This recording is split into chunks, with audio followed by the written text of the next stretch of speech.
evolution of some of my works in relation to strategies of resistance, which I thought was the topic of today. Let's see if this is helpful. And I'll try to, slowly as I introduce the works, try to relate them to this idea and to how I build my strategies in making work. And okay, that's better.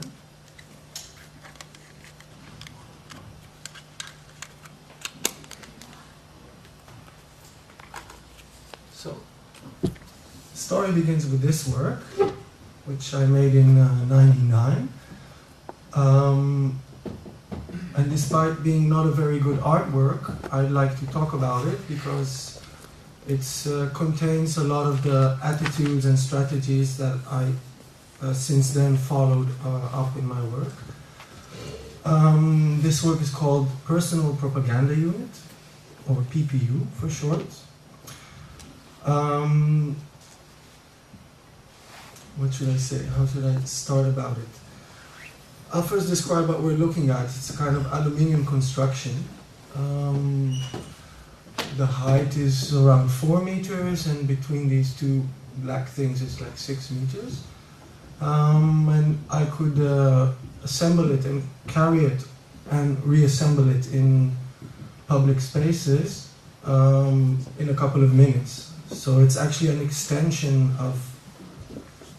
of me and my reaction to my environment, which I will define now as the propaganda environment or the media environment. So this is a kind of reaction. So I took it very head on. If I'm in this environment, which I'm not too happy with, then I'm gonna react on it by using its own means and throwing it back. What happens here in this construction is we see a little solar panel up there, which makes it kind of self-sustained as far as energy. And it's a pirate radio station and a sound system. And this enabled me to play my audio propaganda in whichever place I would go. This is a very romantic image of it in the dunes next to IJmuiden, but I won't show you pictures from public spaces because I want to look at this more as a symbol, not so much as a public artwork. So my idea is, if I want to react on the propaganda which is aimed at me, I turn to technology to give me the solution for that. That's very kind of modern mindset to find solutions through technology. And also because a lot of the propaganda that's pointed at me, it's stemming from technological devices, so I might try to react on them with technology. It fails, of course, although in the public interventions I did with it, I actually got very face-to-face contact with audience and discussion, so a lot of things that I don't find in galleries and museums. But still it fails because it doesn't actually change the environment, but it does help maybe release something. Now, so the reaction to this environment is, if reality is generated by media, and then media makes scenarios, which is reality set in certain time frames, then the idea is to take these scenarios and kind of mess them up, re-edit them, and throw them back. So rather than kind of linear scenarios or kind of things that we like to follow, how news and media is packaged for us, and something that's a bit plays around with that normal order, and then reintroduces it back into that big noise.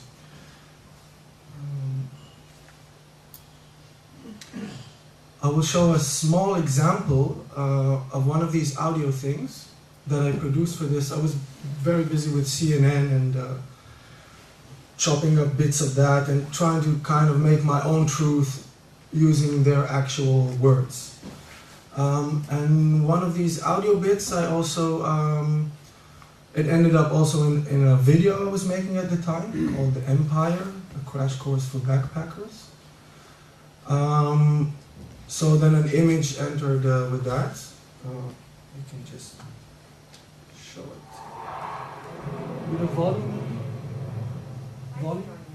US President Bill Clinton is about to address the annual meeting of the World Bank and the International Monetary Fund, and we'll be going to that speech as soon as it begins. I hope we will start the new millennium with a new resolve. Some people and nations are doomed to be left behind forever. Some of you in this room, a minority still, are nodding your heads yes as I say this. If you believe it, we must work together to achieve it. This is the challenge of the second half century of the life of the IMF and the World Bank. And for me, it is a personal priority of the highest order. We all must work to keep the economies we have influence over, to build a rules-based framework for global trade. And I hope we'll keep working to give the least developed countries the health cost and pollution of the industrial age. Unsustainable debt is helping to keep poor countries and poor people in poverty. Personally, I believe the idea that these nations that are so terribly poor should always be that way. I will do everything I can to aid this trend. It is an economic and moral imperative that we use this moment of global consensus to do better. And I call on our Congress to respond to the moral and economic urgency of this issue and see to it that America does its part. What is the American dream? Like family, home, apple pie, baseball. Life is good. What is the American dream? Family, home, apple pie, baseball. Life is good. What is the American dream? Family, home, apple pie, baseball. Life is good. What is the American dream?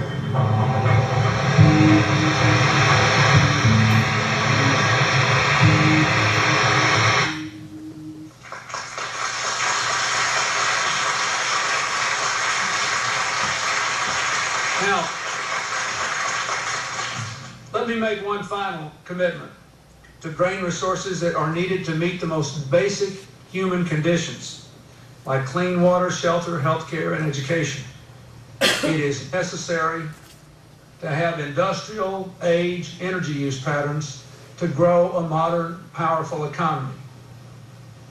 If we do these things as nations, as international institutions, as a global community, and we can build a trading system that strengthens our economy and supports our values. We can build a global economy and a global society that carries all countries into a new century that we hope will be marked by greater peace and greater prosperity for all people. I'm leading a crusade, son, a world crusade for freedom. Why? Because I love. It's as simple as that. I want my country to win, and the way to win is to strike hard and to strike first. I love my country, and my dream is to make the thing I love strong. Do you understand me? Strong! Strong! Strong! I won't show the rest of this, but just two little commentaries. The images from before were from the Columbine attack, which was then at 99 on television.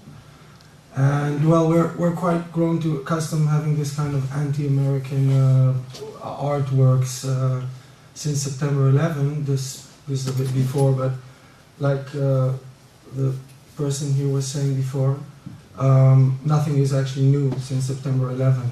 And this is just as relevant if it's Clinton or Bush. I think it's not so far apart.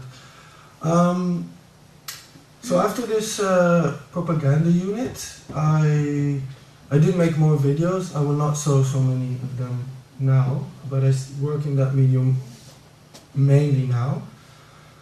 And I also made a few projects with radio as a continuing of that radio.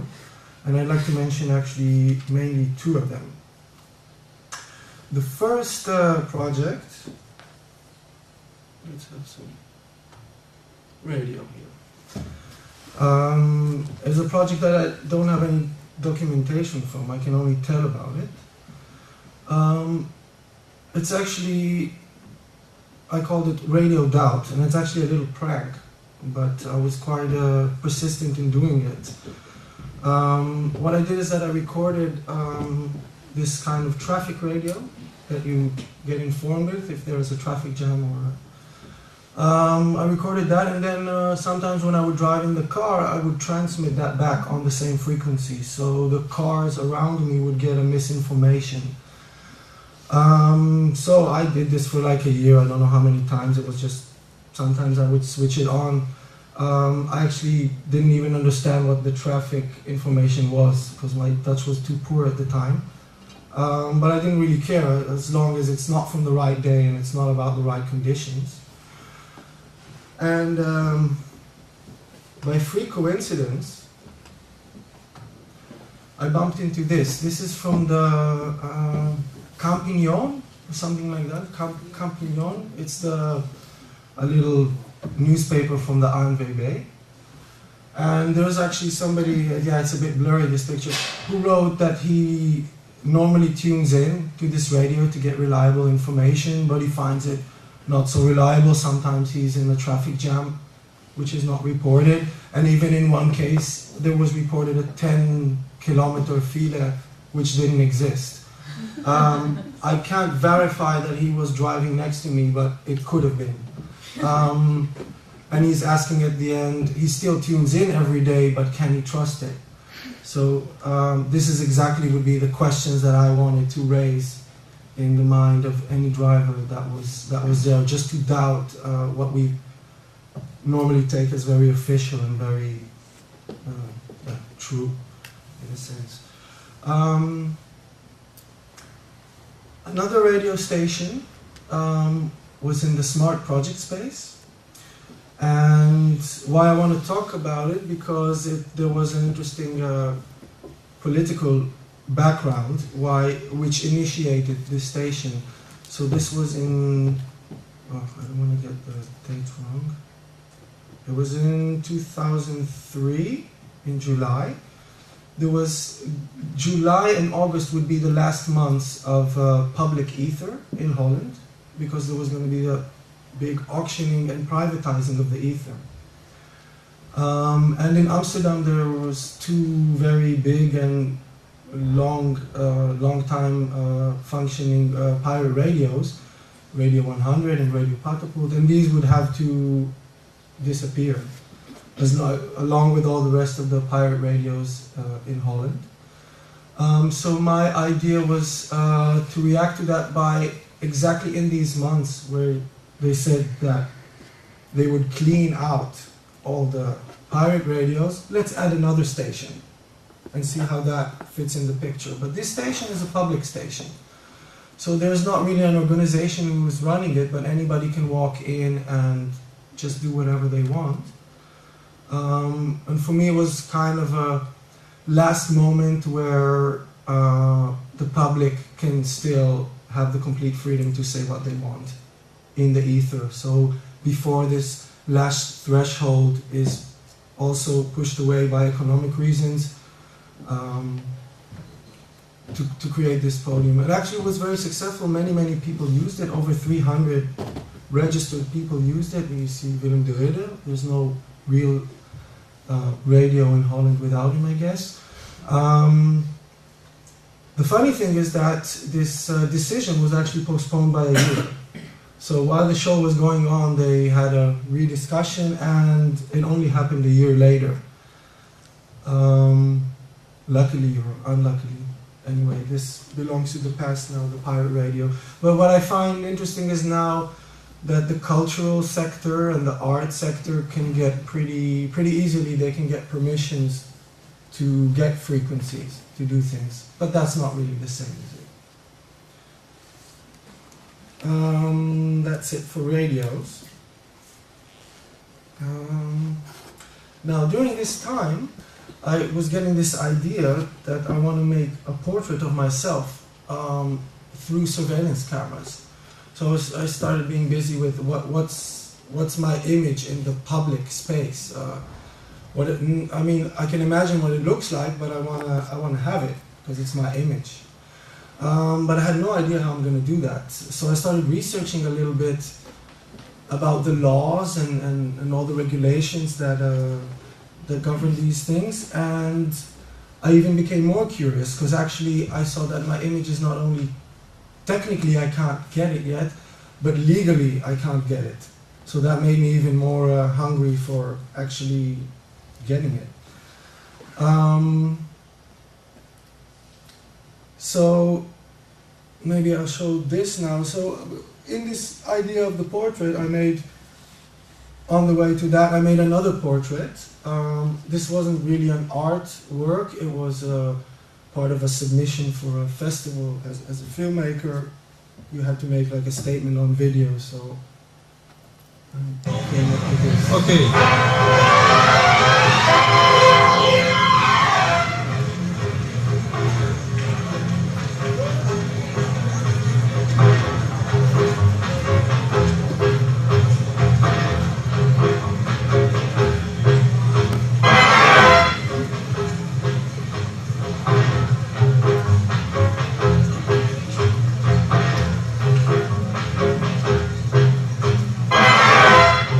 Like you're in the middle of fog, gray fog, and that you can't see more than 1 or 2 feet in any direction. You feel trapped and you can't get out. There's nowhere to go. No matter how many feet you take in any direction, you can't see through the fog. And pretty soon you just stay in one place because there's nowhere to go.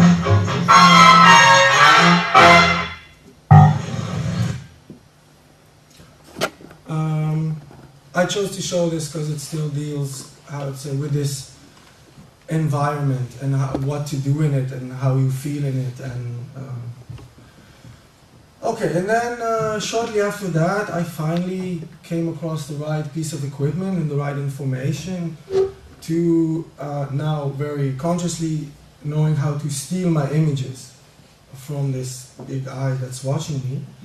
So in a sense, I kind of found a little hole in the fence, a little gray area. Perhaps legally it's a gray area, and definitely technically it's a gray area. So I could finally kind of be this kind of ghost in the machine. And again, here I'm dealing with a kind of technology, and again trying to kind of subvert it, so to use it for something that it's not really intended. So when I got these images, I just had them for myself, and then what should I do with them? And for my research about all the laws and things, I understood that I have to make these images public again to actually bring out my point with it. So then I had an opportunity. Okay, now just to make a small distinction, an art gallery, a museum are not public spaces concerning broadcasting rights, which means it's called a closed club. So basically you can show pretty much anything without too many rights and problems like that. So I had to wait for something bigger, some kind of bigger exposure to say something with my image. And then finally there was an issue of HTV newspaper, which was dealing about public and private space. And I thought, okay, this would be a good opportunity to deal with it, because the circulation of this newspaper, it's printed in 15,000 copies, and that's already called a public audience. So here already you have to watch what you say, what you do. And in the article I pretty much explain my dilemma about printing this, which is a criminal, it's a felony. I don't want to call it too much a crime. It's a felony. And what was interesting, or the kind of absurdism that I tried to work out in this article, is that who does this image belong to? So I can give just a very quick explanation about it. So the camera is in the shop and the tape is in the shop. These are two very separate objects concerning this image.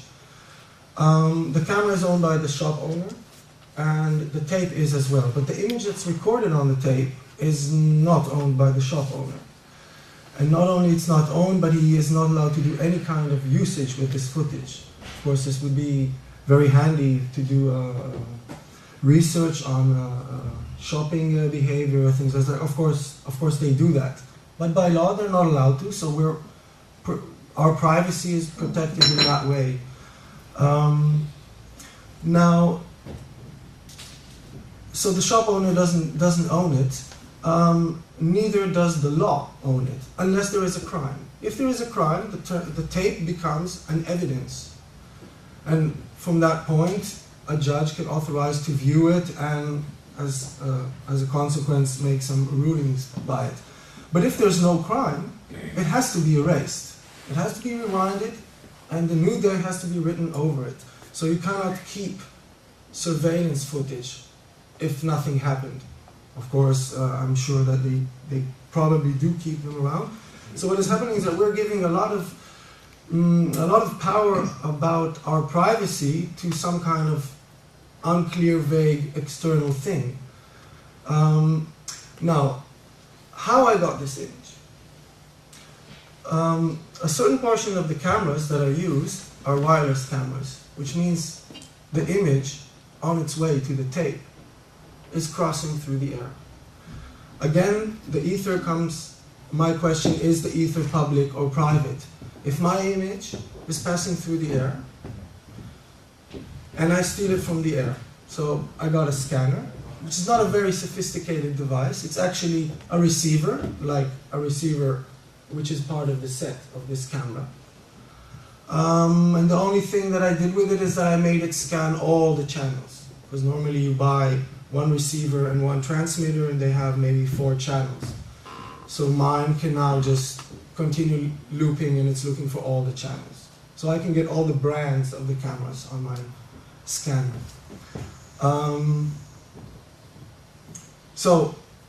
Like in my other radio projects, my belief is that the ether, I mean, for me it's a very free and public thing. But the laws that protect our privacy in it are very strict, which means, let's say if in this picture, one of you would be standing there doing something that, I don't know, having a date with your lover, and then you get caught because I printed this picture. So I intruded on your privacy. I wrecked your life just because I'm doing an art project. So I took very care to put pictures that only expose me. So it's my image, but by law apparently I cannot even contribute my own privacy to be exposed. So this was kind of my point with this article. Now I'll just show you a little bit of how these images look. This is like a wireless portrait, I call it.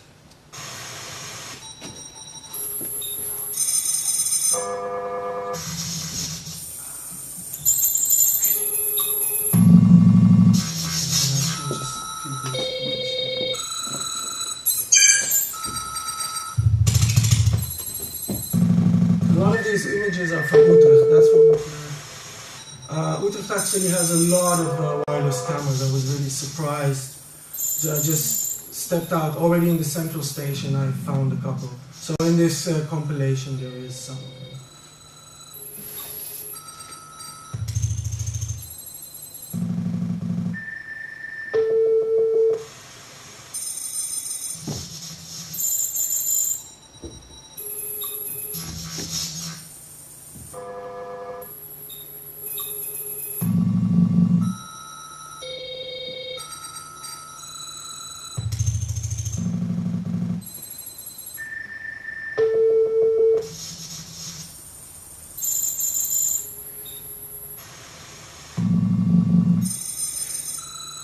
And the sounds are from the scanner as well.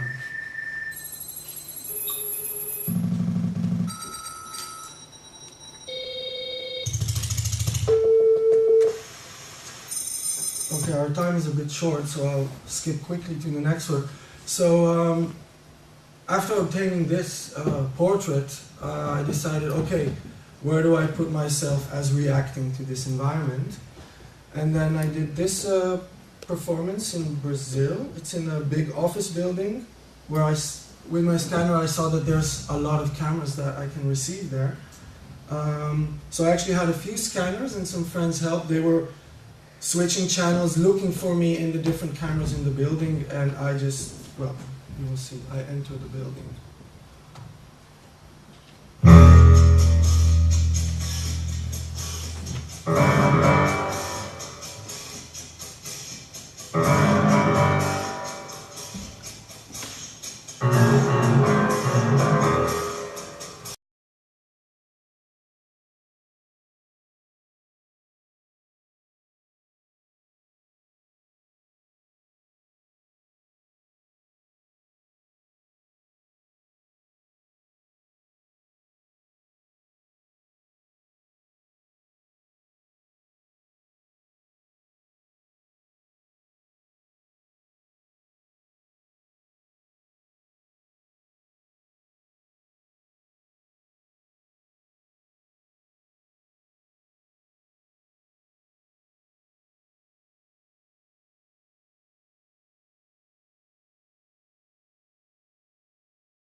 What's interesting about this tape is that I'm sure that the security guards the next morning, A, they watched it, B, they probably kept it.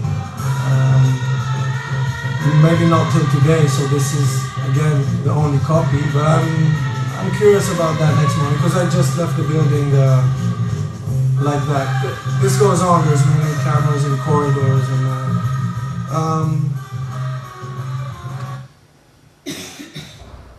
this is another intervention or performance that I did. This is actually exactly a year ago, December 11. This is a webcam of Amsterdam.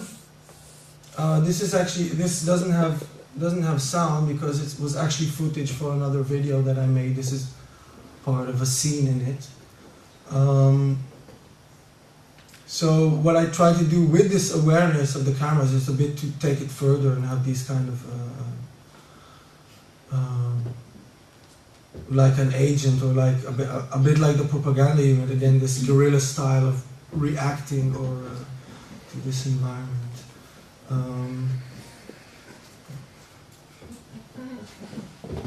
So I was doing this for like half an hour. I tried as hard as I could just to keep the image of the camera, so whoever visited Amsterdam could see the nice webcam that's installed in Amsterdam.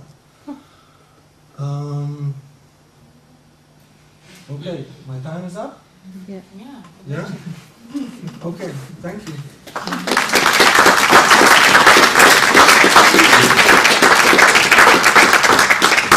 Thank you, Sagi.